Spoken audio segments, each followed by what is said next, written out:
8 лістапада, пятніца, Белсат Зум і эфіры. Анастасія Русецкая. Вітаю. Разом з экспертамі абмяркуем галоўныя тэмы дня. Запрашаю. Трамп і Путін заявілі, што гатовыя да размовы. Wall Street Journal піша пра абранага прэзідэнта США і ягоны план спынення вайны ва ўкраіне. У тым плане саступкі з боку Украіны.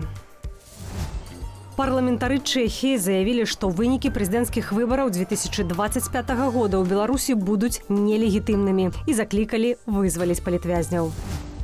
У Беларусі збіраюць подпісы для вылучэння кандыдатаў на прэзідэнцтва пад лозунгам з праўладнага флэшмобу «Нада». Дональд Трамп гатовы да перамоваў з Уладзімірам Пуцінам. Пра гэта абраны амерыканскі прэзідэнт распавёў падчас інтэрв'ю тэлеканалу NBC. Са словаў Трампа, ад моманту з'яўлення першых папярэдніх вынікаў галасавання на выбарах прэзідэнта США, што сведчылі пра перамогу кандыдата ад рэспубліканскай партыі, ён правёў ужо больш як 70 тэлефонных перамоваў з замежнымі палітыкамі. У тым ліку і з украінскім прэзідэнтам Уладзімірам Зяленскім. Хуткае спыненне вайны ва ўкраіне было адным з абяцанняў Трампа падчас перадвыбарчай гонкі. Што праўда, планаў дасягнення такой амбітнай мэты не раскрываў ні сам Трамп, ні чальцы ягонай каманды. Раней пра гатовасць да контактаў з новай амерыканскай адміністрацыяй заявілі і ў Крамлі. Прэсавы сакратар расійскага прэзідэнта Дмітрый Пяскоў пры гэтым настойвае, што ініцыятыва мусіць ісці ад афіцыйнага Вашынгтону, як быццам вінаватага ў разрыве стасункаў паміж краінамі. Сам жа Пуцін, выступаючы на валдайскім форуме, павіншаваў Трампа забраннем і таксама выказаў гатовасць да размовы з новым амерыканскім прэзідэнтам. То, что было сказано по стремлению восстановить отношения с Россией, способствовать завершению украинского кризиса, мне, на мой взгляд, кажется, это заслуживает внимания, как минимум. Я, пользуясь случаем, хочу поздравить его с избранием на пост президента Соединенных Штатов Америки. Путін таксама паскардзіўся, што лідары заходніх краінаў, цытата, раптам кінулі яму тэлефанаваць. Таму, маўляў, і ён ім не тэлефануе, але гатовы да аднаўлення кантактаў. Пра гатовасць бакоў да размовы і план Трампа па спыненні вайны ва ўкраіне пагаворым з Валерам Кавалеўскім, кіраўніком агенцтва еўраатлантычнага супрацоўніцтва. Добрый дзень, спадар Валер. Прапаную пагаварыць на тэму, якую без перабольшвання абмяркоўвае ўвесь свет. Гэта вяртанне Трампа ў Белы дом. І вось мы чуем, што і Трамп, і Пуцін кажуць пра тое, што яны гатовыя да размовы, але размова пакуль не адбылося. Як, на вашу думку, калі яна ўсё ж такі адбудзецца і хто да каго звернецца першым? Ну, я думаю, што яна можа адбыцца досыць хутка, але тут ёсць перыяд перахода да новай адміністрацыі, і ўсё ж такі тэмы, якія могуць абмяркоўваць прызначаныя ці абраныя прэзідэнты, яны ўсё ж такі маюць свае абмежаванні, яны могуць дасягаць нейкіх дамоўленасцяў да моманту, пакуль яны не ўступілі на сваю пасаду. Ну, але тым не менш ужо кантакт гэты адбыўся, узаемная зацікаўленасць у гэтай размове ёсць, і я думаю, што калі будзе такая магчымасць, то ні Пуцін, ні Трамп ад гэта адмаўляцца не будуць, тым больш, што Трамп заўсёды расказваў пра тое, якія ў яго добрыя адносіны з Пуцінам. Так што тут зацікаўленасць абодвух бакоў ёсць, пытанне часу. Я думаю, што гэта адбудзецца хутка. Трамп у перадвыбарчай кампаніі абяцаў пра тое, што хутка скончыць вайну ва ўкраіне, і адразу пасля таго, як абвесціў сябе пераможцам на выбарах, ізноў жа паўтарыў, што скончыць усе войны, ці гэткую задачу, якую дагэтуль не атрымалася рэалізаваць, атрымаецца у Трампа гэта зрабіць. Тым больш, што ён кажа, я вельмі добра ведаю Зяленскага, вельмі добра ведаю Пуціна, і гэта будзе лёгка. Так, сапраўды, такія намеры гучалі ад Трампа ўжо досыць даўно. Яго такі рашучы настрой, што ён ведае, як гэта зрабіць, і толькі ён ведае, як гэта зрабіць. Разам з тым, нейкіх канкрэтных прапаноў контуры ёсць, але механікі таго, як гэта можа адбыцца за такі кароткі час, няма. І пры гэтым мы разумеем, што калі казаць пра спыненне вайны, то насамрэч гэта не самая складаная задача. Пытанне ў тых умовах, на якіх спыняюцца такія войны. І калі казаць пра хуткае завяршэнне вайны, то гэта можа быць зроблена толькі за кошт інтарэсаў Украіны. І ў гэтым сэнсе прапанова Трампа больш такая практычная, зразумелая і нюансіраваная, яна можа раскрыць гэтыя падыходы і якім чынам ён хацеў бы дасягнуць менавіта справядлівага, збалансаванага, устойлівага міру. Калі казаць зноў жа пра хуткі такі падыход, то наўрад ці гэта будзе, па-першае, зроблена справядліва і збалансавана, ну і, канешне, такі мір не будзе устойлівым. Вот акурат наконт таго, якім чынам пра план Трампа піша амерыканская газета Wall Street Journal, і адна з прапанаваных пераходнай камандай Трампа ідэяў, як распавядаюць крыніцы выдання, гэта абавязанне Кіева не ўступаць у НАТО цягам як мінімум 20 гадоў. Узамен прапануецца пастаўляць Украіне вялікія аб'ёмы зброі для стрымлівання будучага нападу Расіі. І таксама згодна з гэтым планам паўстае дэмілітарызаваная зона. На ваш погляд, наколькі рэалістычны гэты план, які падае са спасылкай на свае крыніцы амерыканскае выданне? Ну, найбольш рэалістычна тут выглядае працяг паставак узбраення Украіне. Это тое, што задаволіць Украіну, і, конечно, тое, што будзе напружваць Расію. Яны заўсёды вельмі крытычна ставіліся да таго, што Украіну падтрымліваюць іншыя дзяржавы. Калі казаць пра 20 гадоў неўступлення ў НАТО, мне здаецца, што гэта досыць маларэалістычная прапанова, бо украінцы на гэта не пагодзяцца. З пункту гледжання украінцаў гэта абавязкова з'яўляецца нейкім такім адкрытай прасторай для Пуціна, які можа скарыстацца неабароненасцю Украіны дзеля таго, каб атакаваць яе яшчэ раз.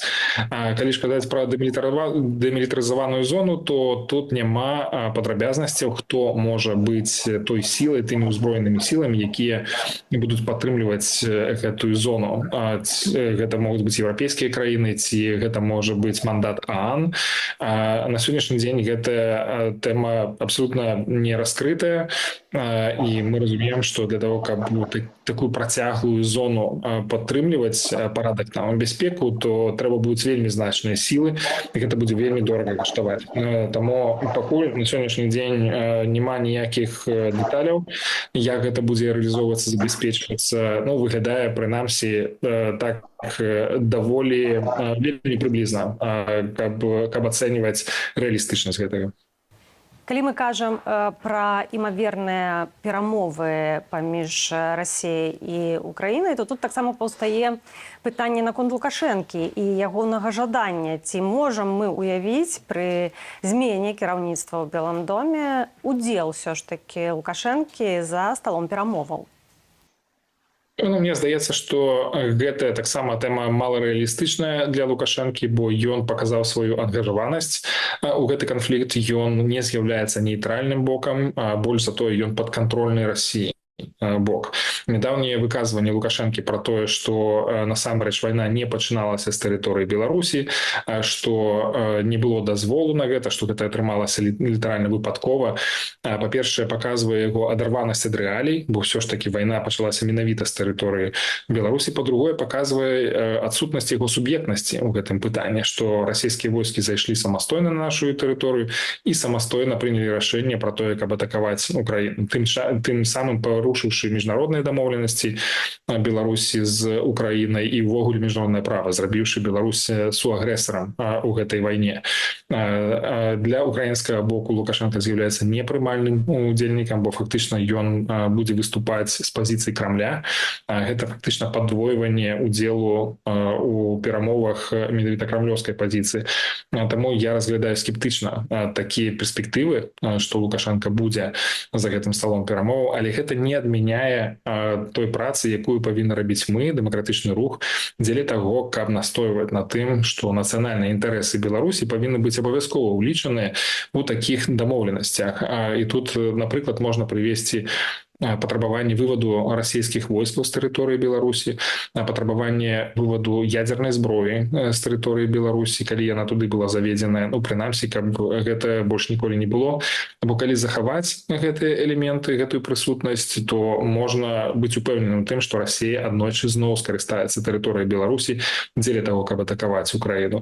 А для суверэнітэта нашай краіны, для незалежнасці, канешне, вельмі і вельмі адмоўна мець ядзерную зброю Расіі і мець расійскую ваенную прысутнасць на нашай тэрыторыі на пастаяннай аснове. Калі мы кажам пра вайну паміж Расіяй і Украінай, то, на вашу думку, задача каманды Байдена ў пераходны перыяд якая? Ці павялічыць дапамогу Украіне і паставіць усё, што толькі магчыма? Я думаю, что так. Это будет такая самая першая тактычная задача, якую трэба вырашыць сапраўды. Засталося яшчэ 6 мільярдаў даляраў, якія можна размеркаваць і дапамагчы Украіне за гэты перыяд. Я думаю, што гэта выканальная задача. Але калі казаць пра стратэгічны падыход, то ўжо зараз вядзецца размова, якім чынам замацаваць падтрымку Злучаных Штатаў Украіне на заканадаўчым узроўні. Каб Трамп, калі прыйдзе да ўлады, каб ён не змог адкруціць гэтую пазіцыю, гэтую палітыку датычную Украіны і зрабіць так, як яму хацелася б. І гэта такі самы падыход зараз абмяркоўваецца датычна НАТО. Каб у Трампа не было магчымасцяў проста заявіць пра выхад з паўночна-атлантычнага альянса ці нейкім чынам скараціць прысутнасць у ім. То бок, ўсё ж такі ёсць падрыхтоўка і такая, і тактычная, і стратэгічная дзеля таго, каб нацыянальныя інтарэсы Злучаных Штатаў не пацярпелі у выніку першых крокаў адміністрацыі Трампа. Эксперты кажуць пра новы этап палітычнай рэчаіснасці, у які ўвайшлі ЗША. Трамп атрымаў большасць галасоў і таксама звяртаюць увагу на тое, што і ў самой рэспубліканскай партыі не будзе як такавой апазіцыі для Трампа, то бок ягонае рашэнне будзе самае галоўнае. Ці што ў сувязі з гэтым зменіцца, якіх чакаць змяненняў? Ну, насамрэч, я не пагаджуся з тым, што рэспубліканская партыя будзе схільная падтрымліваць любыя ініцыятывы і крокі Трампа. Сапраўды, яго ўплыў на рэспубліканскую партыю вельмі моцны. Ён трымае моцны кантроль над гэтым, але тым не менш, думаю, што партыйцы таксама не будуць кампраметаваць нацыянальныя інтарэсы Злучаных Штатаў, асабліва калі тычыцца бяспекі, для таго, каб задаволіць нейкія ініцыятывы Трампа.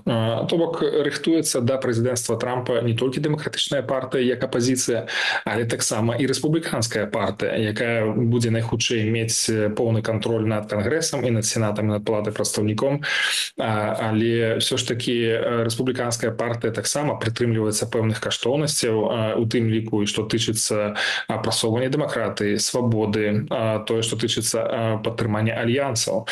Гэта значыць краіны Заходняй Еўропы, это і іншыя саюзнікі па ўсім свеце, Японія, Паўднёвая Карэя, Аўстралія і так далей. Таму ўсё ж такі гэты контрбаланс будзе. Магчыма, ён не будзе такім відавочным, і гэтыя пытанні будуць вырашацца на ўнутраным узроўні, але я не пагаджуся з тым, што рэспубліканская партыя абавязкова будзе выстрайвацца ў адзін шэраг і будуць рабіць усё тое, што скажа ім Трамп. І напрыканцы нашай размовы хочу вярнуцца менавіта да уплыву вынікаў прэзідэнцкіх выбараў на ўвесь свет і ў прыватнасці на Беларусь, тое, што нас асабліва цікавіць. Ці азначае вяртанне Трампа, на вашу думку, вяртанне Трампа ў Белы дом, тое, што гэта будуць зрухі для Лукашэнкі ў стасунках з ЗША. А вось дэмакратычныя сілы чакаюць цяжкія часы, нягледзячы на стратэгічны дыялог. Так, я думаю, што трэба ўлічваць, што адносіны дэмакратычнага руха са Злучанымі Штатамі, яны адбываюцца на самых розных узроўнях. Гэта не толькі адміністрацыя, гэта не толькі выканаўчая ўлада, гэта таксама і Кангрэс, і Сенат, і Палата прадстаўнікоў, дзе дзейнічаюць дзве групы сяброўства з дэмакратычнай Беларусю, якія з'яўляюцца такімі досыць трывалымі, надзейнымі праваднікамі інтарэсаў дэмакратычнага руху Беларусі. Адзначу тут таксама, што што дзесяцігоддзямі у Злучаных Штатах, у Вашынгтоне быў створаны такі двухпартыйны кансэнсус што да сітуацыі ў Беларусі.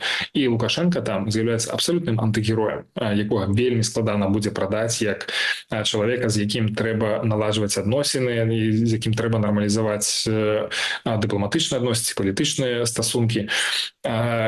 Ёсць таксама супраца з такім шараговым узроўнем, сярэднім узроўнем у дзярждэпартаменце, у Белым доме, у іншых дзяржаўных структурах, якія дазваляюць нам даводзіць пазіцыю пра неабходнасць дэмакратычных зменаў у Беларусі. Ёсць таксама і супраца з экспертнай супольнасцю. І менавіта у сістэме кіравання Злучаных Штатаў экспертная супольнасць адыгрывае досыць значную ролю, бо яны фармулююць нейкія палітычныя рэкамендацыі для адміністрацыі, для Кангрэса, і да іх прыслухоўваюцца. І ў гэтым сэнсе таксама я не бачу, каб гэтая супольнасць памяняла сваё стаўленне да Лукашенка з мінуса на плюс за адзін дзень і ўжо выступалі за тое, каб нармалізаваць гэтыя адносіны. Разам з тым нельга выключаць таго, што пэўныя тактычныя змены ў пазіцыі да Беларусі увогуле могуць адбыцца. Таксама звяртаю увагу на тое, што дыпламатыя Лукашэнкі працуе, што яна не спыняецца, што яна шукае новыя аргументы на карысць таго, што трэба нармалізаваць гэтыя адносіны. Наўрад ці хтосьці будзе чакаць прызнання выбараў 26 студзеня 25 года як дэмакратычнымі, але гэта таксама не з'яўляецца нейкім адзіным мерылам таго, што адносіны не мяняюцца.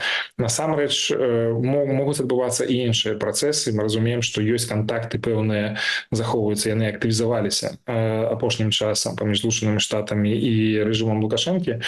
Таму ўсё ж такі у цэлым можна чакаць, што палітыка застанецца Злучаных Штатаў па Беларусі больш-менш нязменнай, але я не выключаю таго, што пэўныя змены ўсё ж такі будуць адбывацца. Будзе адбывацца такая перакаліброўка адносінаў. Трэба са свайго боку тое, чым займаюся я, тое, чым павінен займацца дэмакратычны рух, гэта даводзіць пазіцыю да ўжо новай адміністрацыі, выбудоўваць новыя адносіны працоўныя дзеля таго, каб мець наўпростую і пастаянную магчымасць для інфармавання пра сітуацыю ў Беларусі і дапамагаць фармуляваць палітычную пазіцыю Злучаных Штатаў што да нашай краіны. Дзякуй, спадар Валер, за гэтую размову. Нагадаю, Валер Кавалеўскі, кіраўнік агенцтва еўраатлантычнага супрацоўніцтва, быў з намі на сувязі. Спадарства, нагадваю пра QR-код, які вы бачыце на сваіх экранах. Гэта шлях да нашага каналу ў Тэлеграме. У ім можна прачытаць актуальныя навіны і, калі для вас гэта бяспечна, падпісацца. Таксама зазірайце на нашу інтэрнэт-старонку belsat.eu. Умова тая ж. Вашая бяспека. Дзякую, што вы з намі. Сотні бел-чырвона-белых сцягоў ды банеры і крычалкі. Не заўсёды цэнзурныя у бок Лукашэнкі і ягоных сілавікоў. Гэтак у Варшаве прайшоў матч футбольнай лігі канферэнцыя паміж мясцовай легіяй і менскім дынама. У Беларусі дзяржаўнае тэлебачанне не паказала гульні айчынным заўзятарам. Атмасфера вакол матчу, што скончыўся разгромам ад гаспадароў з лікам 4-0, прысвечаны рэпартаж маіх калегаў са старонкі belsat.eu. Абавязкова пачытайце, але пакуль што паглядзіце далей нашу праграму, мы працягнем традыцыйным аглядам навінаў. Ноч габрэйскіх пагромаў у Амстэрдаме пасля матчу Лігі Еўропы паміж мясцовым Аяксам і Макабі з Тель-Авіву. Нападнікі-арабы па ўсім горадзе палявалі на ізраільскіх заўзятараў, асобаў габрэйскага паходжання і проста людзей, падобных да габрэяў. Нападнікі мелі пры сабе бейсбольныя біты і халодную зброю, ды выкрыквалі пра палестынскія лозунгі. Сама меней 10 асобаў маюць раненні. Паліцыя Нідерландаў затрымала больш як паўсотню людзей, датычных да нападаў. Прынамсі, 25 асобаў атрымалі раненні ў выніку расійскага ўдару па Харкаве. Сярод іх трохмесячная немаўля. Паводле мясцовых уладаў, горад быў атакаваны 500-кілаграмовымі авіабомбамі. Адзін са снарадаў трапіў у 12-павярховы жылы дом. Пад заваламі могуць заставацца людзі. Яшчэ 2 авіабомбы ўпалі ў цэнтры Харкава. Пашкоджаныя адміністрацыйныя будынкі і жылыя дамы. Выбухі гэтай ноччу прагрымелі і ў Адэсе. У выніку расійскай масаванай атакі дронамі пашкоджаныя прыватныя жылыя дамы. У некалькіх здарыўся пажар. Сама меней 1 асоба загінула. Дадатковы ўзмоцнены кантроль на мяжы з Беларусю з 11 лістапада ўводзяць улады Літвы. Як паведамляюць у мытнай службе краіны, дадатковыя захады кантролю не закрануць фізічных асобаў, якія мінаюць мяжу, а будуць тычыцца фірмаў-экспарцёраў, што вывозяць з еўразвязу тавары падвойнага прызначэння. У ведомстве зазначылі, што асаблівая ўвага будзе надавацца электроніцы ды таварам, якія ўваходзяць у санкцыйныя выключэнні, напрыклад, медычна-дыягнастычнаму абсталяванню. У Польшы прызямліліся 2 метэазонды з беларускую кантрабандай. Абодва паветраныя балоны перавозілі беларускія цыгарэты. Раней такі спосаб транспартавання кантрабанды выкарыстоўваўся ў асноўным на беларуска-літоўскім памежжы.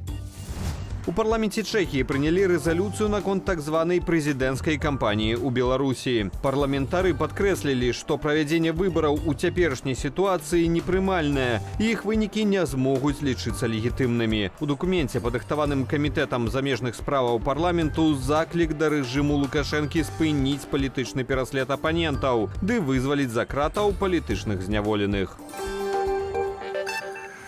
У першы ж дзень збору подпісаў для вылучэння кандыдатаў на прэзідэнцтва ініцыятыўная група Лукашэнкі пачала парушаць правілы гэтага этапу электаральнай кампаніі. На стэндах пікетаў за Лукашэнку разам з ягоным партрэтам вісіць заклік на расійскай мове «Нада». Гэта слоган быццам бы народнага флэшмобу, які запусцілі чыноўнікі і прапагандысты з мэтаю імітаваць шырокае падтрыманне чарговага прэзідэнцкага тэрміну Лукашэнкі. Паводле выбарчага кодексу стэнды падчас збору подпісаў могуць змяшчаць фота ды біяграфічныя звесткі кандыдата. Адпаведна, слоганы мусяць трактавацца як заўчасная агітацыя, парушэнне ў тэорыі, якое можа прывесці да зняцця кандыдата з кампаніі. Перадвыбарчая агітацыя мае пачацца з 1 студзеня 2025 года, то бок у наступны дзень пасля заканчэння рэгістрацыі кандыдатаў. Як будзе выглядаць далейшая хада электаральнай кампаніі і ці чакаць вызвалення палітвязняў напярэдадні 26 студзеня? Пра гэта пагаворым з палітычным аналітыкам Александром Фрыдманам. Спадар Александр, вітаю і прапаную пагаварыць уласна пра электаральную кампанію, якая ідзе ў Беларусі. Пра ўладны флэшмоб «Нада» называлі запозненым. Звязвалі гэта з тым, што імаверна была перанесеная дата саміх выбараў з лютага, пра якую казаў Белпол, на студзень. То бок спачатку хіба што мелі папрасіць Лукашэнку, каб ён пайшоў на выбары, а пасля ён меўся пра свой удзел заявіць. Атрымалася наадварот. Цяпер мы маем наступны этап, ужо ідзе збор подпісаў, і гэты слоган працягвае прысутнічаць. Навошта ён там прысутнічае? Пры гэтым трэба ўлічваць, што зменаў, якія б дазвалялі такое ў выбарчым кодексе, не рабілі. Я думаю, што гэта вось лейтматыў усей гэтай кампаніі, якая можа быць апошняй электаральнай кампаніяй, прэзідэнцкай электаральнай кампаніі ў жыцці Александра Лукашэнкі. Таму і вось трэба гэта паказаць, што чалавек зрабіў так шмат для Беларусі і што можа вось знаходзіцца такі ўжо працяглы час па ўладзе, але павінен працягваць. Тут не справа ў тым, што ён жадае працягваць, тут трэба яшчэ яго папрасіць, каб ён пагадзіўся, і тым самым падкрэсліваюцца тыя дасягненні з пункту гледжання прапаганды, якія ў Лукашэнкі ёсць. Таму гэта ўсё і будзе праходзіць праз усю гэтую кампанію. У 2020 годзе там быў зусім іншы слоган, зусім іншы прынцып. Там было «любімую не аддаюць». А гэтым разам ёсць вось гэты любімы Александр Лукашенко, якога нельга аддаць, які павінен быць. Вось таму і гэта кампанія «Нада», якая пачалася, і я думаю, што яна не спыніцца да самага канца гэтай кампаніі. Што датычна хады гэтай выбарчай кампаніі, то мы маем зарэгістраваныя 7 ініцыятыўных групаў, і зборы подпісаў ідуць. Сярод іх Олег Гайдукевіч, Ольга Чамаданова, напрыклад, альбо Ганна Канапацкая. Пры гэтым фотаздымкі з пікетаў, якія паказваюць праўладныя медыі, пераважна менавіта збор подпісаў за Лукашэнку. Ці, на вашу думку, мы пабачым ўсё ж такі збор подпісаў і за іншых прэтэндэнтаў? Ну, я думаю, што менавіта вось такім прапагандысцкім кантэксце, каб не было такіх разважанняў, што яны ўвогуле ніякія подпісы не збіралі, нешта яны напэўна пакажуць, але я не думаю, што хтосьці з гэтых людзей у стане сабраць 100 тысяч подпісаў без адпаведнага адміністрацыйнага ресурса. Ну, у выпадку Лукашэнкі там усё зразумела, ён выкарыстоўваецца заўсёды. А вось тут цікава, ці будзе выкарыстаны там адміністрацыйны ресурс для збору подпісаў на карысць там Гайдукевіча альбо Чамаданова, ці будзе гэта ўвогуле рабіцца, альбо яны просто не будуць марнаваць свае сілы, не будуць марнаваць свой час і просто абвесціць, што яны ўсе гэтыя подпісы сабралі. Дарэчы, могуць быць і сюрпрызы. Калі, напрыклад, у апошні момант яны вырашаць, што ўсё ж таки не трэба дапускаць тую ж Ганну Канапацкую, яна мне падаецца вось такім кандыдатам, у дачыненні да якога пакуль не вырашылі дапусціць да наступнага этапа ці не дапусціць. Ну, можна будзе просто абвесціць, ну вось глядзіце, быў апазіцыйны кандыдат Канапацкая, а яна нават 100 тысяч подпісаў не сабрала. Ну, вось няма нават 100 тысяч чалавек у нашым грамадстве, якія гатовыя падтрымаць Канапацкую. Калі, на вашу думку, у спісах Канапацкай не будзе, то акрамя Лукашэнкі, хто можа быць у бюлетэнях? Чые прозвішчы? Я думаю, что два прозвища там докладно будут. Это Гайдукевича и Чемоданова. Что тычется представника Белорусского союза офицеров Бобрыкова, ну, это такая новая з'ява у белорусской политицы, коли ідзе генерал, хай сабе его отставцы, и мне подаецца так далеко Лукашенко усынізуе. То есть, может Бобрыков это будет обещано про то, что Бобрыков собрал гэтые подписы, але ён здыме свою кандидатуру. Ну и кандидаты от двух остатніх партый, магчыма, яны таксама потрапяць у бюлетень. Ну, я не думаю, что вось так будзе выглядаць для іх усё дрэнна, што скажуць, што яны не сабралі подпісы. Можа быць так, што будзе абвешчана, што яны подпісы свае сабралі, але кандыдатуры свае здымаюць. Ну, думаю, што Чамаданова і Гайдукевич будуць дакладна, і паміж імі будзе такое, напэўна, нефармальная барацьба за пачэснае ў двукосе другое месца. Ну, а пачэснае другое месца можна атрымаць, калі ты робіш усё на карысць Александра Лукашэнкі, захавальваеш Лукашэнку, вось у гэтым яны і будуць спаборнічаць. Ну і, канешне, у сваіх вербальных атаках на захад і на дэмакратычныя сілы. Напярэдадні стала вядома, што Лукашенка памілаваў 31 палітвязня, і гэта не першае яго рашэнне, а чарговае. І агулам мы маем цяпер больш за 100 чалавек, якія па палітычных прычынах былі за кратамі, а цяпер яны на волі. Разам з тым маем масавае затрыманне, то бок фактычна адной рукой вызваляюць, другой садзяць. На вашу думку, што хаваецца за такой тактыкай, і ці не можам мы казаць пра тое, што Лукашенко проста баіцца, што памілаванні будуць успрынятыя як пэўная адліга? Я мяркую, што мы тут маем справу з двумя працэсамі, якія ідуць паралельна. З аднаго боку ідзе праца з тымі людзьмі, якія знаходзяцца за кратамі, і калі сістэма вырашае для сябе, што ўсё, гэтыя людзі дастаткова пакараныя і няма сэнсу іх далей там трымаць, іх проста выпускаюць. Гэты працэс, ён прысутнічае з аднаго боку, а з другога боку мы ж бачым электаральную кампанію, а падчас электаральнай кампаніі у беларускіх уладаў заўсёды адбываецца абвастрэнне.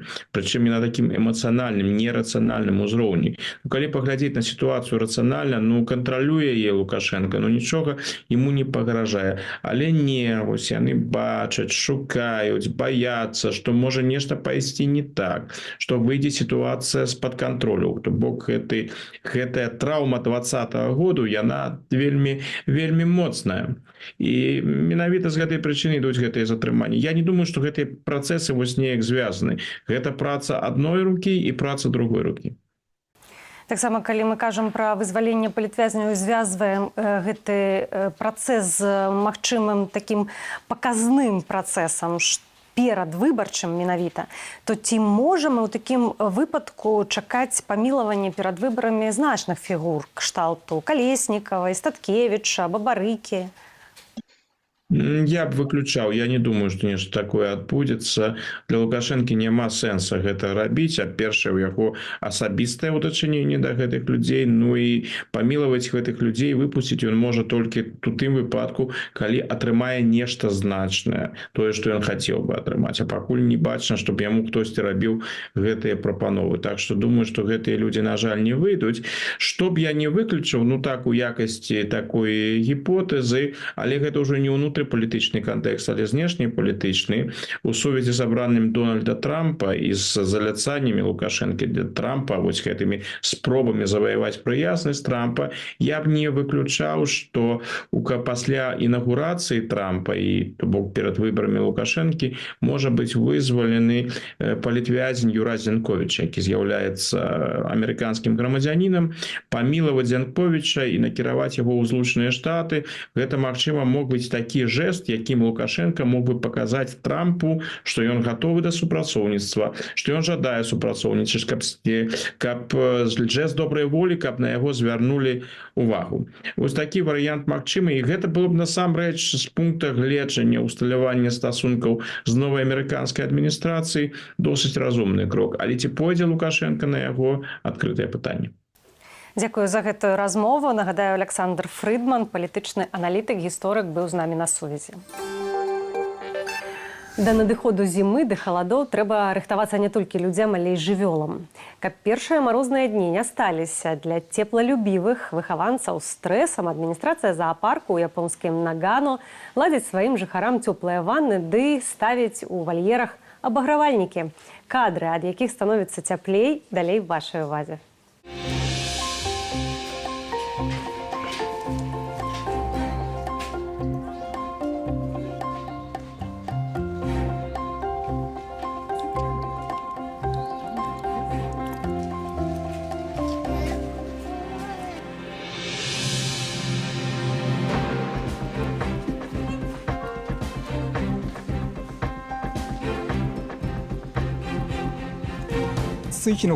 Мы робім захады, якія адпавядаюць кожнаму тыпу жывёлінаў. Высокія выдаткі на энергію – гэта праблема. Але я хачу, каб жывёліны заставаліся здаровыя ў халодную пару года.